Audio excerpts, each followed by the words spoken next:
I'm Dan. And I'm Alex. And welcome back to On Air, the final episode of this season before we come back later in the summer. How's it going, Alex? All good. How are you?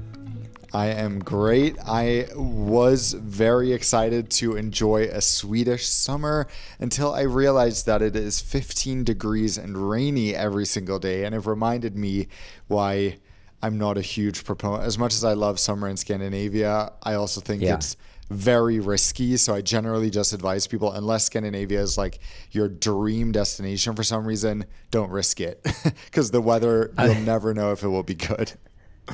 I mean, very few people are going with the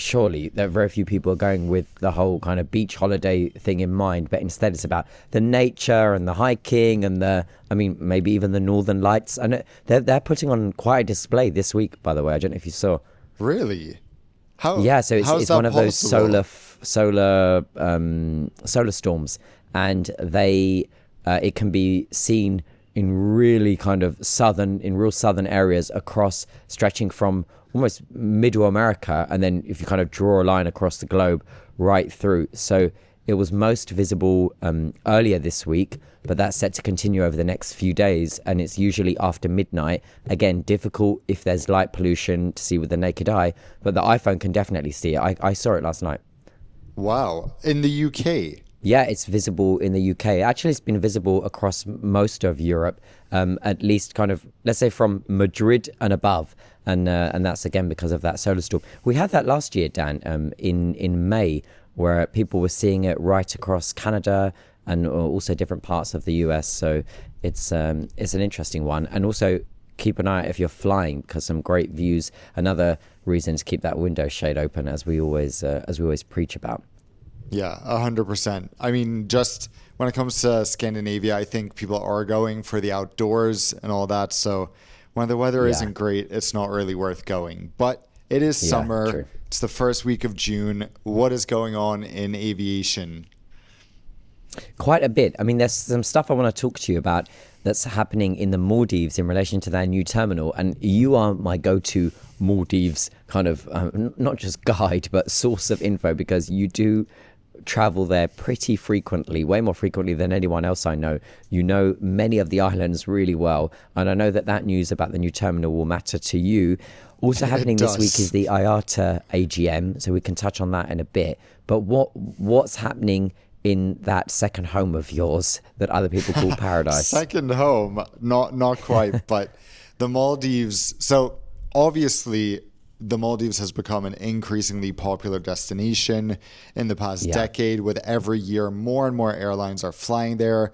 There's more and more capacity. BA now flies their biggest aircraft there daily in the winter, which is quite a contrast to just a few years ago. So there's a lot of demand. And what was originally happening was that the airport is built on largely reclaimed land, a separate island right next to the capital. So there's a bridge that connects them, but before that bridge, which was only opened a few years ago, you had to take a boat to get to the capital island, Malé.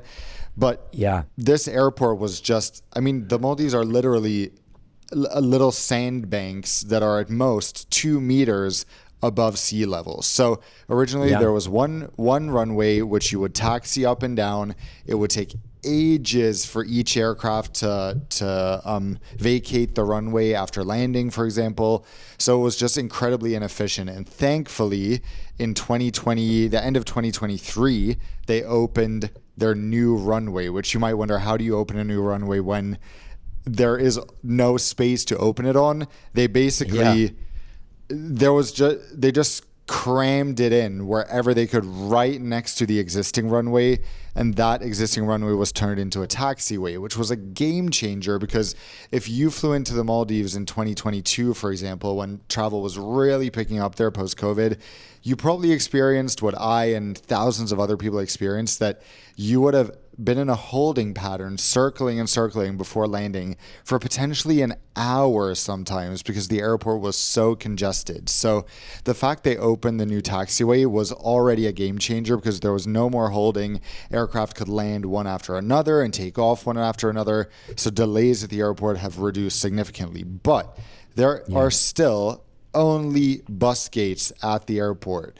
They don't have a single contact gate at this airport that gets a dozen plus wide bodies every day and way more narrow bodies. So every passenger who lands has to get off by stairs and take a bus to a terminal that is not the best, to say the least. So the news that they're opening a new terminal building is amazing. From the outside, it looks pretty modern and impressive, right? Yeah, it does. I mean, I thought it looked, well, firstly, I wasn't so across the plans for this. So that's definitely the first thing I noticed, that, okay, this seems to be popping out of nowhere. I mean, it's also opening ahead of the high season there, which is typically not these Northern Hemisphere summer months, but much later on in the calendar. So that's good news there. The other thought I was thinking about is what you had touched on about reducing the holding patterns, because, I also feel sorry for the people that have saved up and they're going on this trip of a lifetime to the Maldives, which is definitely a kind of trip of the lifetime destination. And then they're holding for almost an hour, which is just not enjoyable. And then they're associating it with delays, and it's just, difficult to get in. And as you say, you've had tons of experience with that. And then, of course, you have the quirk of disembarking, deplaning via stairs, which for the likes of you and I, appreciating wide body aircraft or larger aircraft is kind of fun. We like that. And I think that's just a nice quirk that I don't mind about airports like Malé. But yeah, the infrastructure there definitely needed it, and there are so many other airports that operate in this kind of island model that are crying out for extra space, but they don't have it because, as you said, it's a sandbank. I want to ask you, do you remember when you were studying in school? Let's go way back to early high school. We definitely had textbooks that had in black and white, the Maldives will be underwater by 2020. Yeah. that was seen as fact, and it's like, well, we're still managing to get wide bodies in there, and they're still opening up new resorts in mid 2025, so we're all right. Yeah, paradise is fine for now, but the crazy thing also when it comes to the delays that the airport used to have is that the way the seaplane system works, which if you don't know is basically how you get around to different islands in the Maldives. Most of the time you can also fly to certain larger local islands that have airports that handle turboprops. But in general, maybe not 90, but a large percentage of tourists take a seaplane. But seaplanes can only operate in daylight. So there's a strict rule that if your flight is landing after 3 p.m. or if you're at a closer resort, 3:30 p.m., you cannot take a transfer to the resort the same day because there won't be time to arrive at the resort and land safely before the sun sets. Sunset.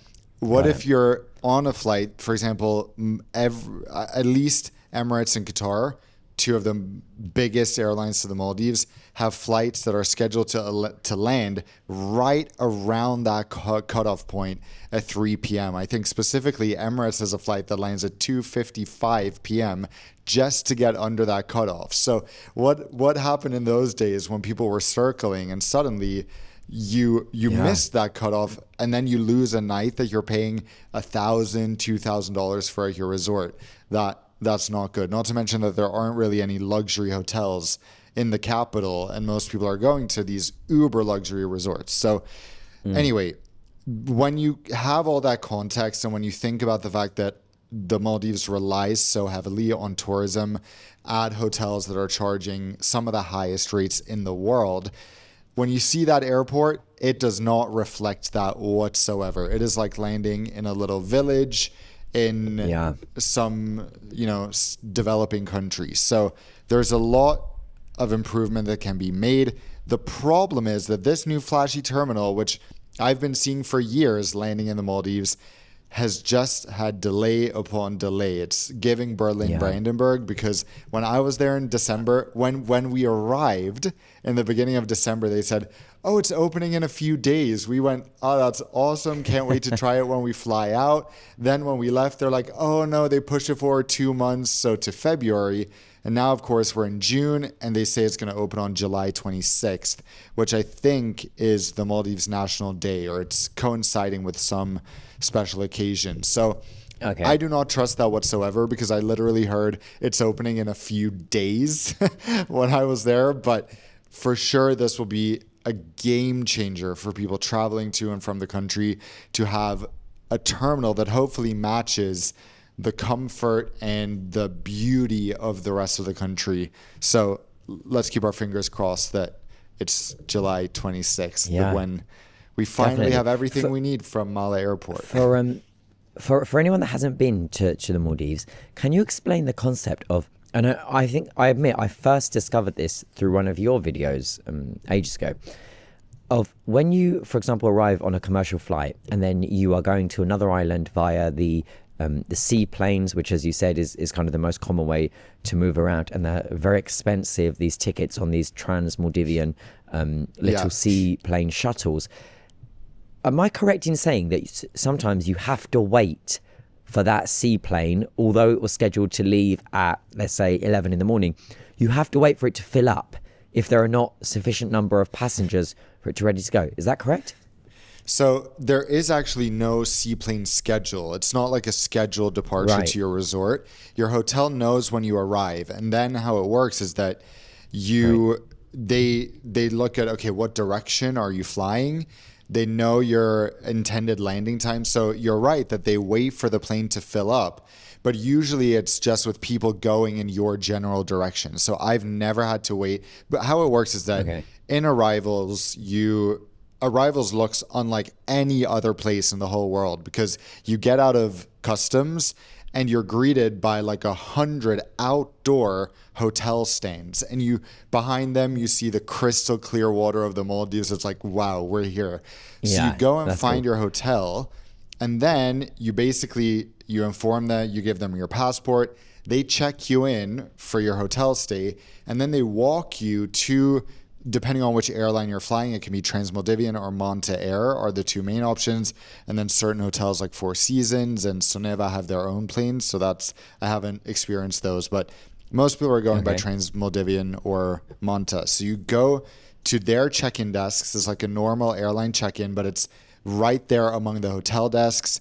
You drop your you drop your check-in bags, you get your boarding pass, but the boarding pass doesn't say, you don't have a seat number, you don't have a flight number, it's just your name and the hotel you're going to. Then you get driven to the seaplane terminal, which is it's on the same grounds as the terminal, but you have to drive maybe 10-15 minutes because it's on the opposite side of the runway. This is from the international terminal where you've arrived by commercial flight, right? Yeah. So then you get there and you get taken to a lounge, either your hotel's lounge, because many hotels have their own lounges, which is quite cool because we're used to the concept of airline lounges. But here it's like, oh, I'm going to the St. Regis lounge, or I'm going to the Conrad lounge. Then you sit there and you wait, and they tell you when your flight is leaving. So I've never had to sit there for more than an hour. And normally at that point, it's only been about 30 minutes since you landed. So it's all very quick. And if you're lucky, you get a direct flight to your resort, which I've had a few times. Or what is the most common is that you'll be making 1 or 2 stops along the way at different resorts. Because just to clarify on that point, you mean 1 or 2 landings. So your aircraft is literally taking off and landing 1 or 2 times while you remain on board and they drop off other passengers. Yeah. I mean, keep in mind, I think there's only capacity for 12 people on these planes. So it's not like we're waiting for 100 people, but it's such a cool experience each time you get to take off and land. And it's so stunning. I could sit and watch all day. I could sit in that plane. If it wasn't for the fact that it's very hot and they don't have any AC, you're just relying on air from the outside, which is also very hot in the Maldives. But the cool thing is that sometimes, I think maybe a couple years ago, we stopped at 2 resorts before taking off to ours, but at that point we were the last ones on board. So it was us, one that's cool. like flight attendant kind of, and the 2 pilots on our private seaplane to our resort for like a 2-minute ride. So yeah, definitely we had a question experience. Right on this subject. This came in last week, and it was part of, it's good timing because of how we had this news of the new terminal. which is that, hey guys, so this is from Ewan. Ewan says, hey guys, I quickly want to ask, what happens when you are connecting from the main international airport to your hotel via a seaplane when the weather is bad? The Maldives is sometimes famous for storms that can last days. Good question. As far as I've experienced, the seaplanes operate in all weather. So I've flown in storms. I've flown when the waves were massive and you still take off and land on them. I think at a certain point, yeah, you might have to wait, but this is a tropical country, so the weather changes by the minute. I don't think I've never experienced a full day of just complete thunderstorm, torrential downpour. You might have that for an hour or two, so you might have to sit and wait, but eventually they'll take you. I don't know what happens if you land close to the cutoff and there's torrential downpour at that point, but I'm pretty sure worst case scenario, they would fly you to the closest main island to the hotel on a commercial airline. So you'd be flying on an ATR, and then from there they might pick you up on a speedboat. But I think it's very uncommon. The funny part is what you just said. I mean, you're saying that they fly in all weather, right? Okay, so I'm like, great. So not only do you face the prospect of bumpy air, but also wavy sea. I mean, you're literally talking about these two things coming together in one. So not only is it rocking in the water as a seaplane like a boat would, and then you're in the air, and then you've got bumpy air. And 100%. I don't know. That's not for the faint-hearted if there is bad weather and you're slightly nervous about. And then the pilots are flying barefoot, and you can see them because the cockpit is open. That's famous, isn't it? But I will say I feel very safe in seaplanes because it's like, what's going to happen? We're only flying over ocean and we can literally land anywhere. So I'm never stressing out about that. And even in bad weather, I feel like, we're good. Yeah, no, you're right. I mean, there's obviously the added backup measures there that the rest of the world's aircraft don't have in terms of not needing a runway, but having all of the Indian Ocean as their runway. So yeah, it's cool. When you, I mean, just to close up this topic, when is the best time that you would advise people to visit, and your kind of best experiences have been via the seaplane route, or these hotels that now offer no seaplane headache, recognizing that a lot of people come from really, really far. The last thing they want is to then get another flight. You can just simply hop on a speedboat. Yeah, well, just the speedboat resorts are only very close to the capitals. So if you're staying at one of those hotels, then they won't even offer us a seaplane. It's only a speedboat option. But the drawback of those hotels, in my opinion, is that being closer to the capital, it's more likely there will be plastic bottles floating in the water or other trash. There will be ships going by. When you're at these remote islands that you need to spend 45 minutes on a seaplane to get to, then you're truly in the middle of nowhere. There will not be any trash nearby or anything like that, which is what makes it amazing. Traditionally, December to end of April is dry season, but climate change has messed all of that up. So there's not really one time you can guarantee good weather, kind of like in Sweden. But the difference is that even on a bad day, the Maldives is stunning, while Sweden on a bad day makes me want to hop on the next flight out of it. I'm amazed at how there's definitely something that I've been unaware of before we hit record today, that there's some kind of resentment you have today specifically against your home country, and yet we're moving into the season where Scandinavia, light evenings until almost midnight. Like, this is the best time of year. I understand if you're depressed and in Sweden in January. Yeah, the problem is that I was supposed to fly there yesterday, but I ended up not deciding to go because the weather is so terrible and I had to pay hundreds of dollars to change my flights. So that's why I'm a bit like, we had planned all this to spend 3 lovely weeks with our families in Sweden, and then the weather is going to be absolutely terrible according to the forecast. So we're like, well, we literally couldn't make plans. This is such a first world problem, I know, but in the end, we're just like we ain't going there. Like, we ain't going there if it's like this. So for now we're staying clear, but we did have to pay a bit to change those plans. So that's why I'm frustrated right now. That's a decent segue into the fact that obviously we are now categorically at the peak segment of the calendar for summer travel.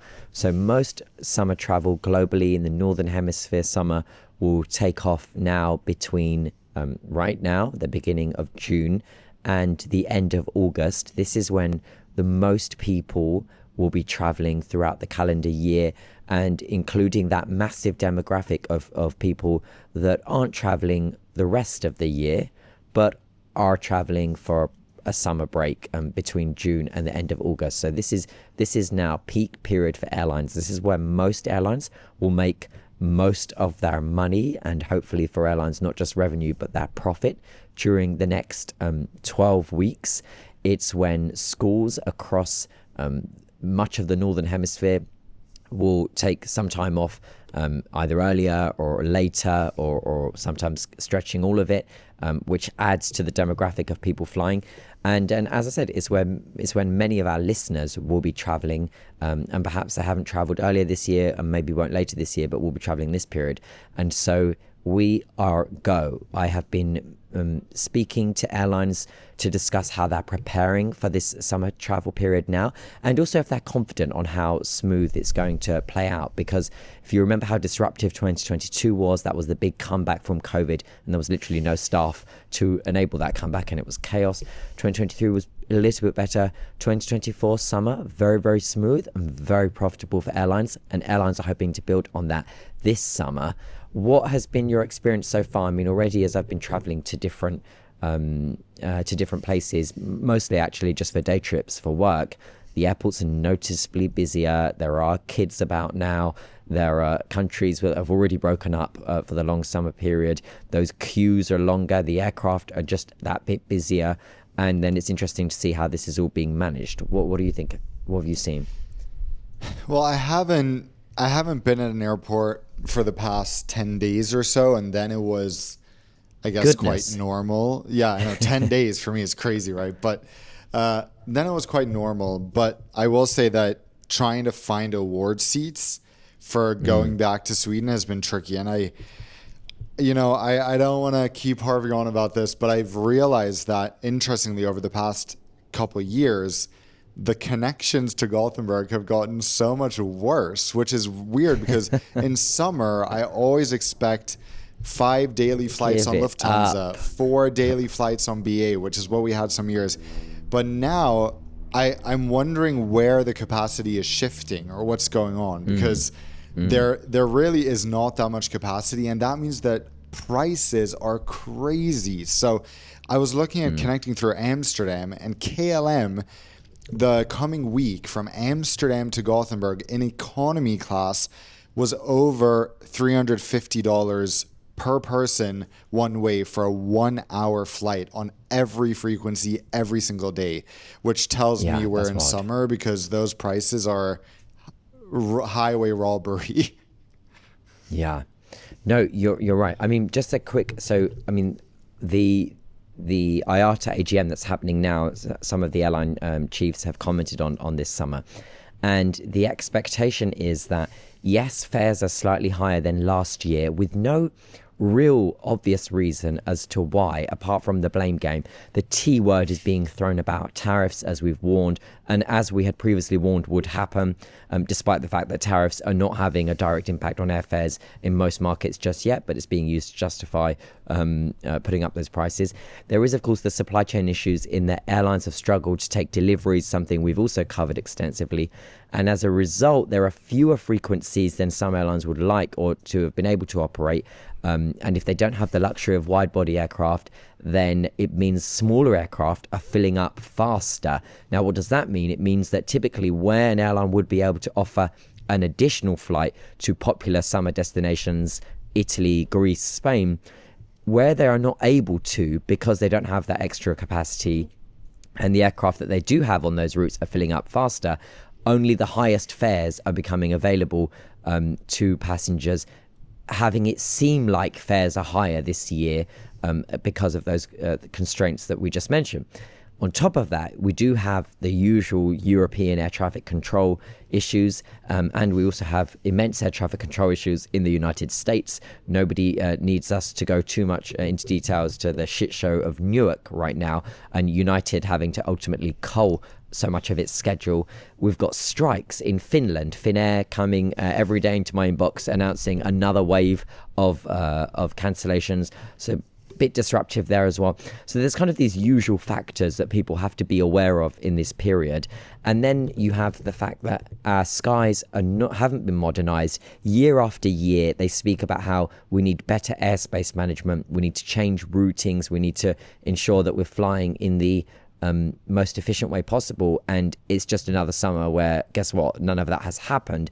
And what does that mean? It means that you are more likely in these next 12 weeks to board an aircraft, have the crew close the door, and then the pilot come on and explain that there is some kind of ATC slot delay, which leaves half of the plane wondering why they couldn't just have been left in the lounge or in the terminal shopping, eating, dining, whatever.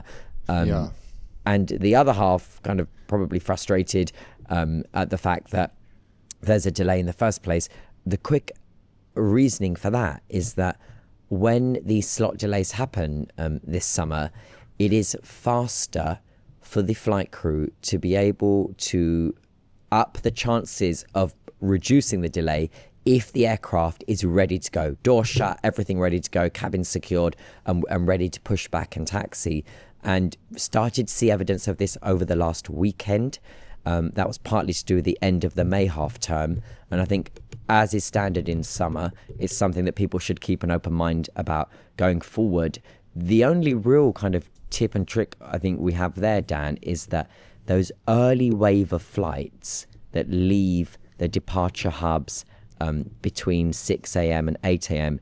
typically are the least affected in terms of delays, because that aircraft hasn't been able to rack up 15 minutes here, 20 minutes there, 30 minutes there throughout the day. It's the afternoon ones that are a bit more vulnerable to it. Exactly. I mean, especially with low-cost airlines, right, where they already, like Ryanair, has 25 minutes between flights. So just a couple minutes makes a huge difference. And I remember sitting at Copenhagen Airport in the lounge a couple months ago, I guess already, and I was watching as I had a view of the low-cost part of the airport, and I watched as a Ryanair aircraft came in. And 1 second, I was watching people disembark. I started talking to my brother. I felt like a second later, suddenly it was the same amount of people, but in the other direction entering the aircraft. And then it was pushing back as fast as it came. So it's crazy how tightly some airlines pack, these turnarounds. And then you see even airlines like SAS and Lufthansa and many of the major European airlines trying to have Ryanair style turnarounds. So I often see SAS with 30 minutes, Lufthansa with 35, 40 minutes. And I'm like, you guys are delusional, because unlike Ryanair lines up all the passengers so that they are pretty much boarded wherever they can before the people have even disembarked as the aircraft pulls in, so that before the aircraft has even arrived. Yeah. So that everyone is ready to rush on. That's how they facilitate that at a regular airline, where everyone is checking bags and people are not pre-boarded. That is just so risky. And that's why I think Ryanair, ironically, is one of the most timely airlines in Europe, because they don't play around with it. They know they have short turnarounds, but they do what it takes to make that work, which we don't see as much at the full service airlines. You're right. The other element that I noticed that I just thought is just something that airlines should massively focus in on, speeding up the retrofit of, are these XL bins, these extra large bins, the overhead lockers, specifically on A320 family aircraft. And I say this because coming back from Zurich the other day, full flight, British Airways, and as you, I boarded among the first kind of 3 or 4 people, full flights, there's 180 odd passengers. Everybody boarded so fast. Why? Because there was so much overhead locker space that everyone had a bag, but everyone can get their bag on, turn the bag on its side, and sit down. And we to the point that we were actually sitting waiting for our slot, because we had all boarded early, and the captain came on and noted that it was great how we all boarded so quickly despite it being a completely full flight, and that we had to wait 10 minutes for our departure slot until we could push back. And I was looking around thinking that is primarily and purely because of the sized overhead lockers, which I just think if airlines really lasered in on this in terms of their focus and precision to seeing how that unlocks faster boarding, then you have more chance of getting away on time every time. I know. I mean, I love those bins. Don't get me wrong. They are game changing. But the one drawback that I really feel you do notice, it's like, of course, I would prefer this problem over the problem of not having enough space. But when you board an airspace, ironic, they call it airspace, A320neo family aircraft. Yeah. Those bins are so big and so low that it is a world from what you experience on an A350, for example. It feels claustrophobic. It doesn't feel spacious or airy at all. I mean, you are very, very tall. I mean, this is what's going to happen on the A220 as well when they introduce those bins, because now it feels so lovely. But again, of course, we all prefer bigger bins. It's just like you're on such a small aircraft, you don't really have you don't have the option to have both. But it is something that needs to be talked about. I mean, the other part, I guess, our advice to anyone traveling, perhaps for the first time this year, over the next 12 weeks, when airports are busier, when flights are, is just familiarize yourself again with the updated rules. It's so patchy. Dan and I are traveling pretty much weekly, and even us, we're arriving to airports not remembering if that airport in that departure zone or in that transit facility has the option to leave everything in your bag or take out the liquids only, or leave the liquids in but take out the laptops and blah blah blah. Just being ready, I think, is smoother and easier for yourself, for everyone else around you, for the staff.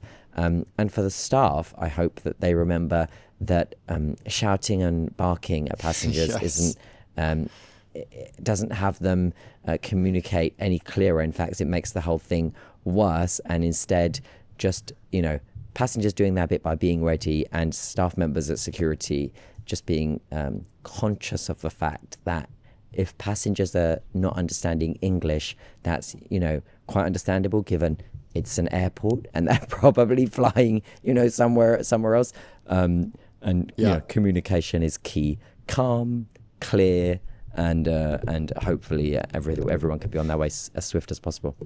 Precisely. And unfortunately, as you hinted at with Finnair, summer also tends to be the period of the most strikes. So the most disruption of the year tends to come during summer months. And a piece of advice is to always be aware, look into what is the reason of this strike. So in the case of Finnair's strike, this is actually within their control, which according to EU law, EU 261, means that you are entitled to compensation if your flight is delayed or cancelled due to the Finnair strikes. Meanwhile, if France ATC ends up causing issues again this summer like they have the past few years, that is a situation where unfortunately it is an extraordinary circumstance, meaning you're not entitled to compensation. So make sure if your flight is disrupted due to strikes, you know the reason, so that if you're entitled to compensation, you make sure you get that, because that's the only silver lining in a situation like that.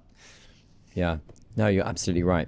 And again, it's about kind of keeping that open mind to the fact that there are all these little factors that can go into making summer travel just that little bit more potentially disruptive than the rest of the year. But on the whole, things tend to go smoothly. Most flights, the overwhelming majority of flights, are arriving within 30 minutes of their scheduled arrival time, not least because airlines are padding their schedules and pretending it takes 2.5 hours to fly somewhere. Actually, it takes 1 hour 50 minutes, so that helps them. But generally speaking, we are in a better state as an industry with air travel this year and this summer than previous summers over the last 5 years.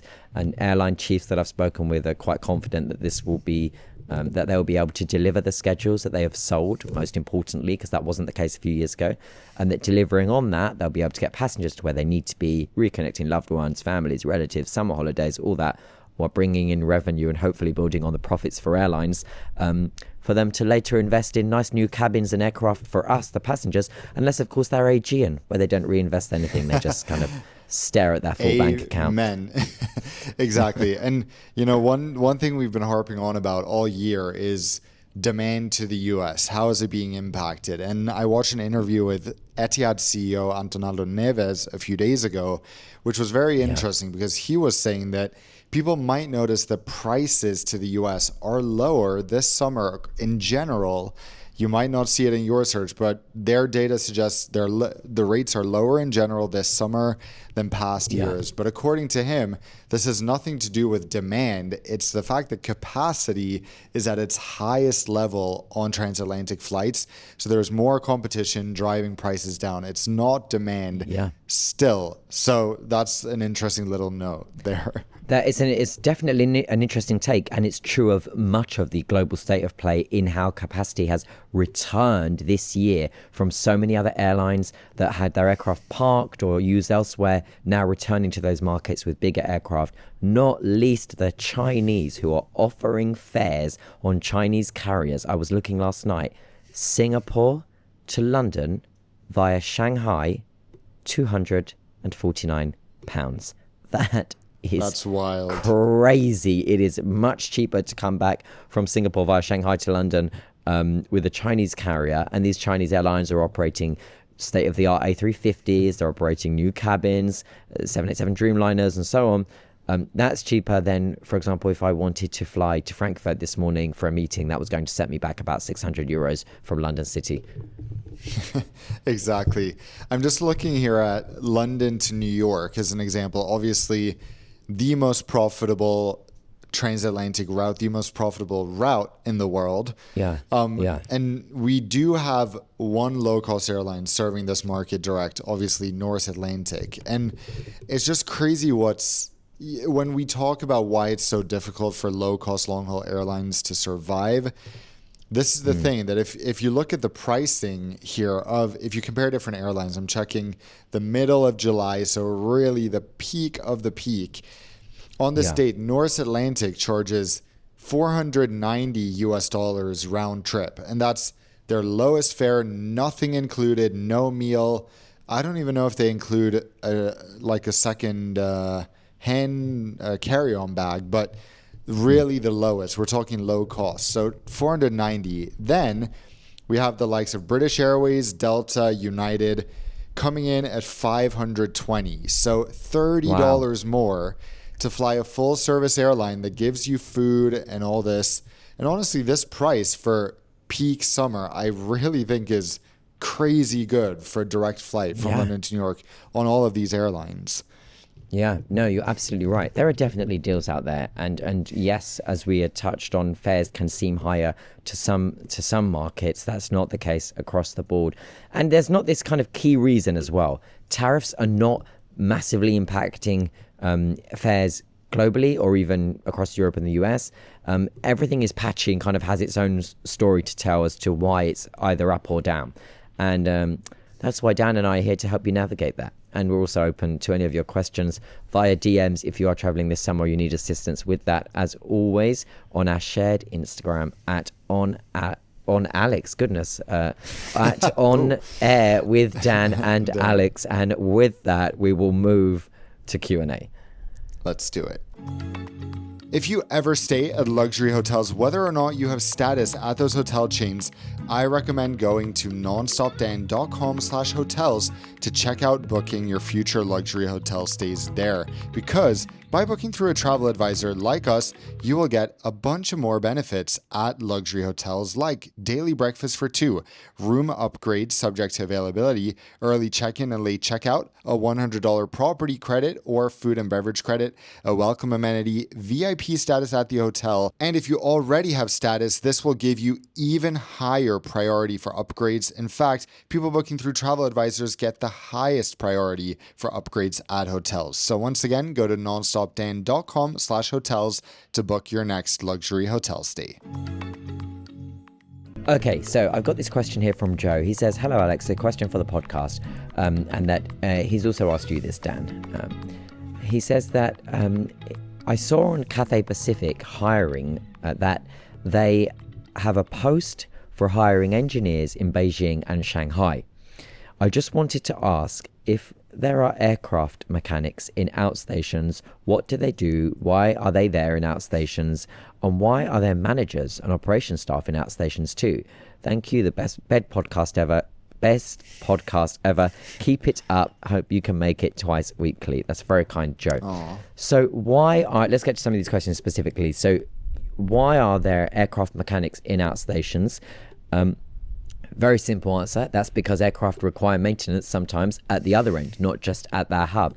And so what all airlines will do is all airlines will have a contract with a company at an outstation, and an outstation is anywhere other than their hub. So let's look at Iberia, based in Madrid. Iberia operate to Frankfurt, and they will have an agreement with an MRO, which is a maintenance facility essentially, or with some kind of engineering provider in Frankfurt, to ensure that if the aircraft is in need of some kind of service, some kind of bit of maintenance, have an engineer overlook it, perhaps a spare part needing to be factored in and replace an existing part and so on, that can take place at a location where Iberia do not have their own maintenance facility. And all airlines will have these agreements, and typically it generally covers light maintenance. So it's something that the aircraft will need just to ensure that it's airworthy and safe to then get it back to its base where perhaps the full extent of the maintenance can take place. And all airlines have this. This ensures the safe continuity of airworthy aircraft and, of course, for us, safe air travel. So in big markets, so for Cathay Pacific, Beijing and Shanghai, some of its biggest markets, what they will do is, rather than just rely on contracted staff or a contracted company, perhaps it is in their interest, in many scenarios it is, to have their own mechanics, a mini maintenance hub to service the aircraft, to be there on hand, ready to provide maintenance as and when at all of these important hubs. And you've got the likes of Qatar Airways having this with markets like London and New York, where there are multiple flights a day. Emirates have this as well in markets like London and Paris. And this exists right across the board, and ultimately is there for that reason. You asked also in the question, why are there managers and operations staff in that station as well? Again, it's just to ensure that continued smooth operation, where sometimes it is easier or it makes more sense, especially if there are multiple frequencies a day, to have their own airline employed staff there, probably working with contracted staff or a contracted company to provide the maintenance. Final point on this, when the maintenance is too big of a job for example, the outstation contracted company in somewhere small like Florence to provide it, and actually the aircraft needs that maintenance and ideally needs it at home, then typically that's when an aircraft is declared AOG. The aircraft is grounded because it needs maintenance, and perhaps it can't be done just quickly during the turnaround time. And then what usually happens is a team from the airline's home maintenance facility will be sent out with the parts to work on the aircraft to get it airborne again. Well said. And then we have the likes of Quantis, that most of their aircraft spend most of their time on the ground in outstations. So you have, for example, Quantis has their own huge maintenance facility at LAX, because all their aircraft land at 6 a.m. and then they depart in the evening. So they actually do a lot of work on the ground at these airports rather than at home. I have a question from Kent. He says, I really enjoyed your video on how to fix Lufthansa's service. Thank you. I thought you had some very good suggestions and comparisons to Asian and Middle Eastern airlines. Sorry, guys, if you can hear drilling. That is not me. I wondered whether airlines have ever had any problems where they send employees on other airlines to see how other airlines provide service, or whether because airline employees often get free or discounted travel in their own networks, they aren't aware of how other airlines provide service. If you were in charge of an airline's service, would you send your employees on other airlines to see how they do it? Well, this is interesting because a lot of we discuss this quite a bit, don't we? Yeah, and I mean, for example, I know for a fact that a lot of Lufthansa employees love flying standby on Qatar Airways because they get business on Qatar, which Qatar's crew don't get, but Lufthansa crew get business on QR. And I know that they prefer that over flying Lufthansa. So much of the time when I discuss what I think could be better and I give feedback on flights to Lufthansa crew, I ask, have you flown other airlines? Many times they'll say, yeah, I've flown the likes of Qatar, ANA. And then I go, so you know how they do it. Why don't you kind of embrace the same mentality? Yeah. And then they have a hard time giving an answer. But I do think that a lot of staff at European and Western airlines especially do have experience on other airlines and they know what it's like. But for whatever reason, some of them do bring it into their service, but then some just think, oh, I love flying Qatar, but I won't give that experience to people when I'm at work, kind of thing. Or rather that they think that their senior managers had never informed them to deliver that level of service, so they're not going to do that because it wasn't part of the job description. Yeah. So, I mean, if I were in charge, there's no way to just send your employees on other airlines because ultimately they're the ones who are paying still a bit. If they're on a standby ticket, it would be very expensive as an airline to provide tickets for other people, but you just need to train them, find people like me and Alex who have this experience, and then we can convey what that is like and how that should be instead of people necessarily having to experience it firsthand. I think you're right. I mean, it's a great point. If I or we ran an airline, I would want my senior staff or my C-levels to make sure that they were across what other airlines are offering, because I think one of the biggest problems I find about airlines is that most people working for that airline only fly that airline. That is the most common scenario. And so very few of them are aware as to what their competitors are actually doing, what their competitors are delivering in terms of onboard service, or rather not delivering, and so on. And so those comparisons that are in the boardrooms, people are kind of guessing based on an article they saw or a video that they had seen. And it's like, actually, if you're in a position of power, especially if you are ultimately designing anything to do with kind of the service elements or a service on the ground, customer and passenger experience, cabin design, the elements of cuisine, onboard dining, in-flight entertainment, you need to get out there and you need to see what the competitors are doing so that you can take the best and worst notes from both in order to carve out something that passengers need. It is no good only experiencing what your own airline has to offer, because you're essentially going through your working career with tunnel vision. Many senior airline execs that I speak to are frankly and simply unaware that this airline has already been doing XYZ for so long, or this didn't work well, with this curtain because when they spilled coffee on this and this happened and so on. And I just think that knowledge is certainly power in this scenario, and so it's all about going to gain that knowledge. I also understand it would be naive to expect that, cabin crew, pilots, anyone working for the airline, you need to go off and fly other airlines. That's not, I think, where it really should be. It's in the decision making so that it then filters down. Yeah. Perfect. Final question for today from Gabriel. He sends a photo that basically of a guy sitting next to him. He's an Icelandair Saga class, which is, think of a premium economy type of seat or US first class vibes. So he's in the window. The guy in the aisle seat is sitting with his feet on the bulkhead up above the entertainment I had a feeling screen. You were going to say that.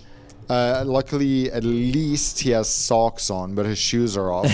And he says, what are our opinions on this situation? Because the crew did not say anything to the passenger, and he sat like that the entire flight. And obviously thought it was, it wasn't great. So he also said, should I post this on social media to shame him? Because he didn't seem to have any shame about it himself. Well, yeah. I don't think there's anything wrong with... I'm not pro being passive aggressive, so I wouldn't try to make some shady comment or do the same thing, but I would just be maybe ask if it's okay, be sorry, it doesn't smell that good, would you mind taking those down? Or the passive aggressive way would be to just suddenly go to the toilet once every 5 minutes so he realizes, okay, I need to keep my legs down because this is really annoying.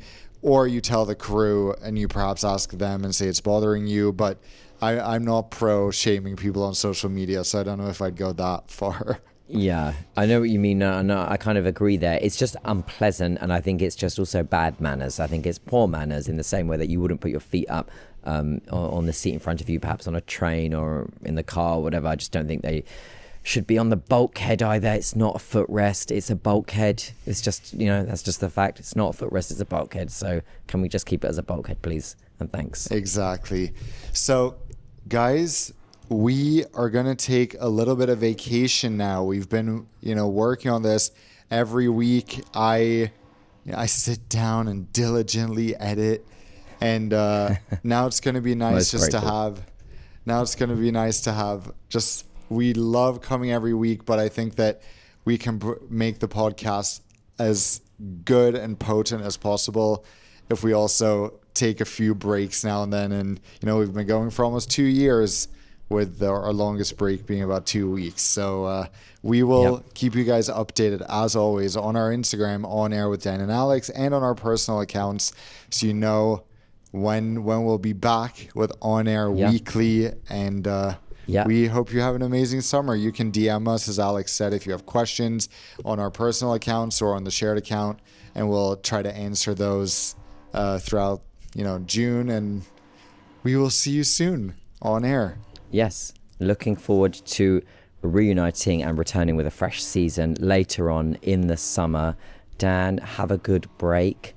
And to the listeners, we wish you safe travels, and we're available, as Dan said, to answer any of your questions, tips and tricks as you navigate this busy summer period, whether you're flying or not. It's always a pleasure, and looking forward, as I said, to returning later on in the summer. Have a good one, Dan. You too. See you later. Bye-bye.